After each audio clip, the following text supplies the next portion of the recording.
Hello, ladies and gentlemen, welcome to the Europa League playoff prediction video. Now, in case you didn't already know, for the Europa League and the Conference League, we have to go through this playoff round before we see the last 16 play. It features each team that finished third place in their Champions League group versus second place in each team that finished in their Europa League group. Whichever one of these teams wins will advance to the last 16. The ones who already qualified for the last 16 are the ones who finished first place in their Europa League group. Of course, a lot of interesting matches here along with the Conference League, so if you want to see me do the same video for the Conference League, please don't forget to hit that like button, subscribe if you're new, and let's get into it. Starting off with Galatasaray versus Sparta Praha. Now, Galatasaray, of course, are the third place team in their Champions League group where they fell short to Bayern Munich and Copenhagen. But yes, they did finish a point over Manchester United, who are no longer in European competitions this year. Since the beginning of this season, this side has been getting a lot of hype because they had an incredible transfer window, signing the likes of Icardi, Wilfried Zaha, Mertens, Ziyech. I mean, the list goes on. Them, along with Fenerbahce, have splashed a lot of cash this summer, and it's been showing they're both top of the Turkish league share with points at the time of this recording. Icardi has already been an absolute gem of a signing as well. He scored 18 goals so far this season. Despite this club not getting their wishes to stay in the Champions League, they still had an admirable group stage campaign. Frustrating United both times they faced them. The first time with a massive win at Old Trafford, and then the second time it was a thriller of a draw. Over this January window, though, they did release Bowie, who has gone to Bayern Munich for a fee of 30 million euros. It's a loss, but there's still so many key players in this side, and they're doing very well. They will go into this match confident and determined, and we all know their fans will as well. But they still should not underestimate Sparta Praha. This club finished second in their group, 1 point behind Rangers, who finished first, and 1 point in front of Real Betis, who finished third. And in the domestic league, they are crushing it. They are currently at the top. Kuchta and Haralson has proven to be quite the attacking threat, grabbing loads of goals and assists, including their Serbian winger Bimancevic. Over the past month, this club has been playing a series of friendlies where they've won every single one, and the last match they lost was all the way back in November in the fourth match day of the Europa League against Rangers. It finished 2-1. Quite impressive though, because later that month they did defeat Real Betis, who were favorites for many to make it out of this group. Galatasaray are going into this match as favorites on paper, but definitely cannot rule out Sparta Praha, especially due to the fact that Copenhagen aside, almost everybody ruled out in the Champions League, finished in second place of their group over Galatasaray and beat them on the final day. So if Sparta Praha get their tactics right, they 100% has what it takes to upset Galatasaray and knock them out of European football completely. But that being said, Galatasaray have been in very solid form themselves, along with Sparta Praha. The last match they lost was in December against Copenhagen. This was going to be very close. Do not want to sleep on Sparta Praha whatsoever, but I do think Galatasaray have what it takes to grab the win here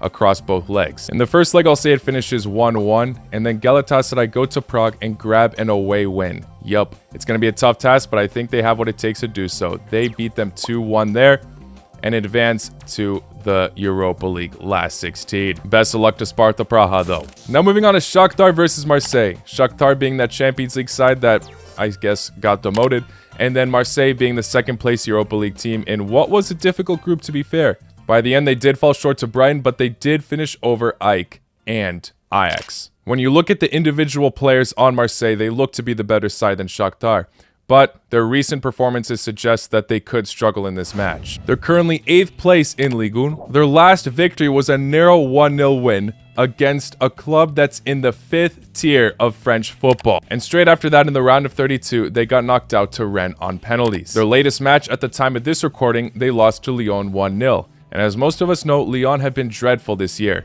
They are currently battling to be outside that relegation spot, and that match definitely helped them out. Their jump of form is quite crazy, as they have the likes of Pierre-Emerick Aubameyang, who's their top goal scorer and assister, the Argentinian Correa, Sheffield United's best player last season in Daye, Kondogbia, plus many more. Meanwhile, as we've seen in the Champions League, although they ultimately fell short, Shakhtar are not a side to mess with. They beat Barcelona the second time they faced them, and put off really solid fights against Porto, especially in that last match where we saw them score 3 goals against them. Still lost though, and did concede 5. This side, though, is filled with a lot of incredible young players who can be nervy at times, but still definitely possess a lot of skill and quality. And the more experienced players have been doing very well, including the winger Zubkov and Matvienko. But with that being said, you've also got the likes of Kriskiv, who has been absolutely balling out as a central midfielder, and Sudakov looks to have a bright future. At the time of this recording, Shakhtar do sit at 4th place in their domestic league. However, the race is definitely still on. There's no massive point gap necessarily. They were put in a similar position last year where they were demoted demoted to the Europa League and made it to the playoffs, beating Rennes. They got demolished by Feyenoord in the round of 16, 7-1 in the second leg. But they can redeem themselves here and at least follow a similar track to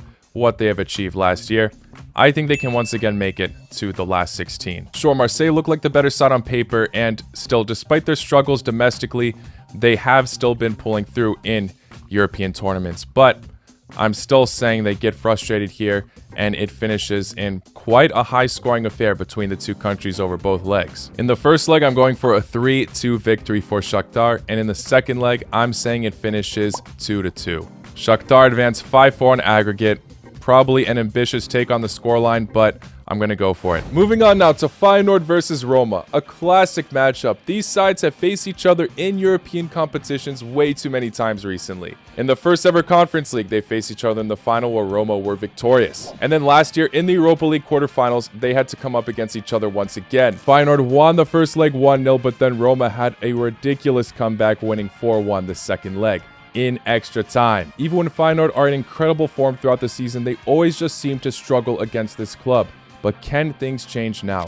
A lot's been going on with Roma recently. As we do know, Jose Mourinho has been sacked by the club. He was sacked due to their poor run of form, and now with De Rossi in charge and their form improving, I still think Feyenoord fans will be happy that they won't be facing Mourinho anymore, as he just seemed to tactically always get the best out of their club. So although Roma's form has been improving, in European football, maybe Feyenoord can get the best of them this time around. And it really goes to show how incredible it was that Roma were able to always get the best out of Feyenoord, because domestically those years they were killing it.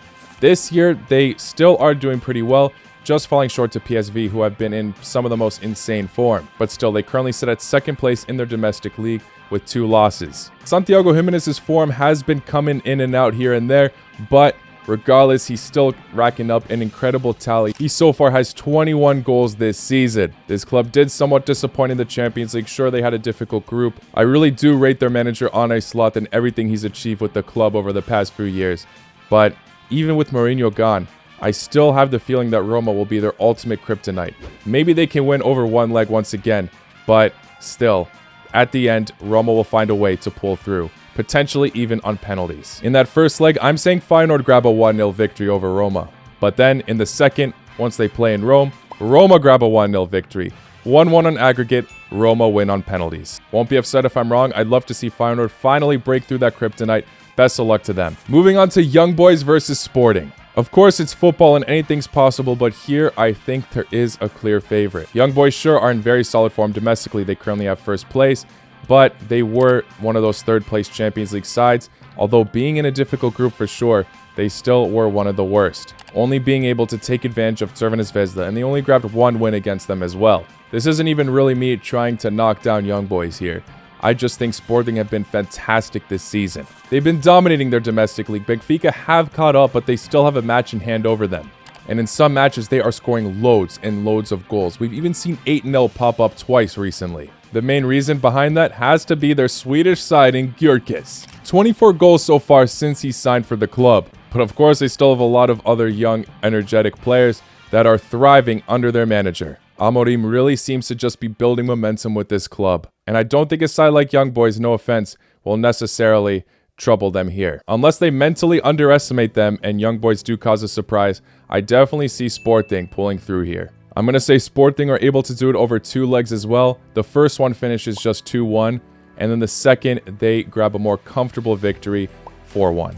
Moving on now to Milan versus Rennes. One where we could see a surprise, but once again, I think there's a clear favorite. Milan for sure have been showing their inconsistencies here and there, but they still currently sit 3rd in the Serie A. And despite falling short in their Champions League group, we gotta keep in mind, they were in the group of death, and they still managed to pull off some solid results, including defeating PSG at the San Siro. Lots of the new signings are pulling through, such as Christian Pulisic, but someone who has truly impressed me is their striker Olivier Giroud. I rate him for sure, but I was not expecting him to be their top goal scorer and assister this year. My concern for Milan is that they could leak some goals in this fixture. In their last 3 matches, they did concede 2 goals, but in the 2 that they won, they did make some impressive comebacks. Rennes are currently 9th in Ligue 1, and to be fair, had an impressive display in their Europa League group, just falling short to 2nd place under Villarreal. by 1 point. But on paper, they really should have been beating Maccabi Haifa and Panathinaikos. Despite having a very cool squad that can cause an upset here, I do not see Milan falling short in this match. In either match, I should say. I'm going to say in the first leg, Milan grab a comfortable 3-1 victory. And then in the second leg, they win once again, but just 2-1. We also can't forget this side made it to the Champions League semifinals last season. So I definitely think they should be the ones progressing to the last 16. Moving on out to Braga versus Karabakh. Karabakh being the second place Europa League side, finishing over Molde, who kept it tight, but Haken, who didn't get a single draw or win in their campaign. Every victory for Karabakh was kept very narrow, beating Haken twice and Molde once. One of their defeats, though, was an absolute annihilation, losing to Bayer Leverkusen, the favorites of that group, 5-1. Braga definitely did not have an impressive record in their Champions League group, but it wasn't going to be an easy task coming up against the best club in this competition, historically Real Madrid, along with Napoli, who were Scudetto champions the season before. They're currently 4th in the domestic league, still quite impressive considering only Porto, Sporting, and Benfica are right above them. And this side already have a lot of experience in the Europa League. They made it to the final in 2011 and made it to the quarterfinals in 2022. Their forward Banza spent a lot of time already in the Ivory Coast for the Africa Cup of Nations, but before he left, he was making a massive impact for the club, being their top goal scorer. And their captain Horta has been fantastic as well. Despite Karabakh obviously doing very impressively in their domestic league, I'm sorry, but obviously the Portuguese league is a lot more competitive than what there is in Azerbaijan. I think Karabakh have already been quite exposed in this competition, especially with that heavy defeat to a very informed Bayer Leverkusen, to be fair, but still. Braga have also been coming up against tough opponents, and it has never been that extreme of a scoreline for them. They're my favorites to go through. I'm saying in the first leg they win 2-0, and the second one it finishes in a 0-0 draw, but they still advance to the last 16. Moving on to Benfica versus Toulouse. Benfica had a very similar record to Braga in the Champions League. They both were quite disappointing, but I would argue that Benfica's performances were definitely worse, as many had higher expectations for them after their very solid run last season, but this time they ultimately failed to do anything against Inter Milan and Real Sociedad. They tied with 4th place Salzburg at the end with 4 points. It really was down to the wire in that final matchup against them. But regardless, domestically, they've been doing very, very well. A lot of their signings have been proving their worth. Kochko and Di Maria have been great. Sure, they're missing some of those key players such as Ramos and Grimaldo, but despite their poor Champions League form right now, I do think that they can make up for it in the Europa League, especially against their current opponent. Toulouse, just like a lot of the French teams we have analyzed, have not been too great. They are the worst out of the other ones we mentioned. They are in 12th place in Ligue 1, only grabbing 4 wins this season so far as well. Sure, they were able to get the best out of Liverpool in the Europa League, but Liverpool are not playing their strongest lineup, as the other time they faced them, they lost 5-1. This should be a doable round for Benfica. I'm going to say that they are the 3rd Portuguese side to advance to the last 16. None of them get knocked out. And I'm going to say they're able to do it over 2 2-0 victories. So, aggregate scoreline 4-0. We'll see though. And the final match we're looking at, Lens versus Freiburg. I have to say Lens have really surprised me in their Champions League performances. Sure, they got put in this position, but I didn't think they'd put off such good fights. They even defeated Arsenal at one point, even while getting rid of some of their incredible players like Openda and Fofana over the summer window. Their youngster who they just signed, Eliawahi, has definitely come clutch, at least for the Champions League. In Ligue 1, they aren't in the most amazing position, but still battling it out. 6th place at the moment, not too far of a point gap from the likes of 5th and 4th place. This side surprised many last year, nearly challenging for that Ligue 1 title, and I thought they'd go through a bit of a decline this season, but they're still pulling their weight for the most part. Freiburg's form has been a bit of a yo-yo. They're currently in 7th place in the Bundesliga with 8 wins and 8 losses, but considering they were in a group with West Ham, their Europa League performances were pretty decent. Besides them losing to West Ham both times they faced them, we saw them score at least 3 goals in all of their other matches against Olympiacos and Bachka Topola. We even saw 2 5-0 scorelines against both of these teams. This one to me is probably the toughest one to call out of all of the fixtures in this video. Flip of a coin, but I am going to go for Lens to advance. I slept on all the other French teams in this video, but I'm saying these guys advance but barely. I'll say they win the first leg 1-0 and keep the second one at a 2-2 draw. Out of all the ones though, like I said, this one I'm the least surprised about if I get wrong though. At the moment, Freiburg do have a decent amount of injuries though, so I'm not too sure how they'll perform. But yeah guys, there you have it. Those are all of my Europa League playoff predictions. We'll see who ends up advancing to the last 16 though. As always, let me know your thoughts in the comments below. Don't forget to drop that like if you haven't already and subscribe to the channel. But yeah, expect a Conference League video out very soon. I'll see you all then. Take care. La cu noci.